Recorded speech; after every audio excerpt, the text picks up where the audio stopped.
Good morning, Holy Remnant. I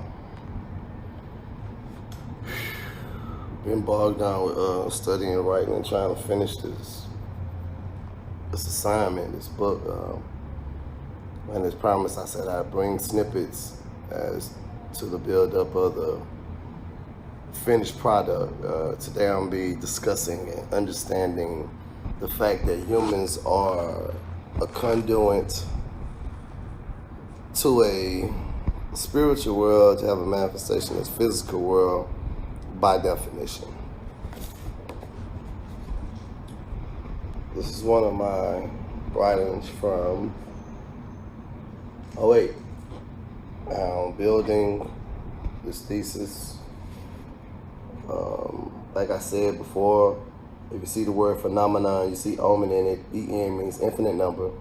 Genesis, the Gen is gen, it means spirit. Anytime you see that, that's what it means. On the front of generation, on the front of genius, genius actually literally translate spirit in us, okay? That's why the picture has a portion inside the man's head. It's an eye, it's spiritual. You can look these words up. I want to explore the word conduct today, as the book is titled, What They Don't Want You to Know. There's a very cohesive structure to the English language. That is a birth and a death of knowledge that's coming from another place to construct this language. The word conduct is spelled C-O-N-D-U-C-T. And as I said before, words do not lose power or ending or meaning because they are combined. You just have to be able to see the word and see through the word, and oftentimes and not, the etymology of the word will give you the train of where it come from. C-O-N means to con, and all connotations of con are negative except for one, and that's memory, memorize, like congregation. You're supposed to memorize the scripture. But con is to be tricked or to play. So conduct is that in this era or this part of the geography of the state or region, this is accepted norm of conduct, and in another place is not appropriate. In another time, it wasn't appropriate. In another time, they would stone someone as a penalty.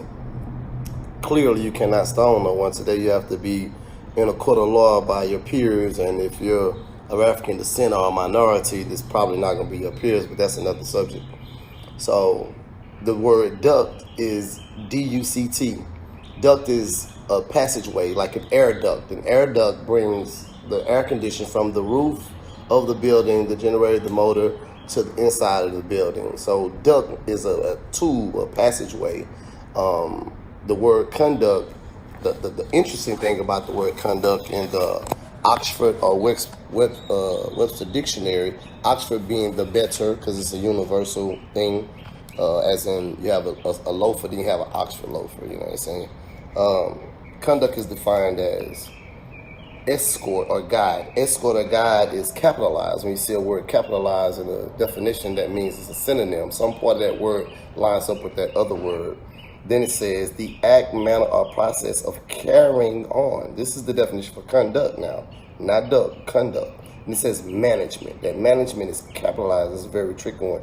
And then it says a mode or standard for personal behavior, especially based on moral principles.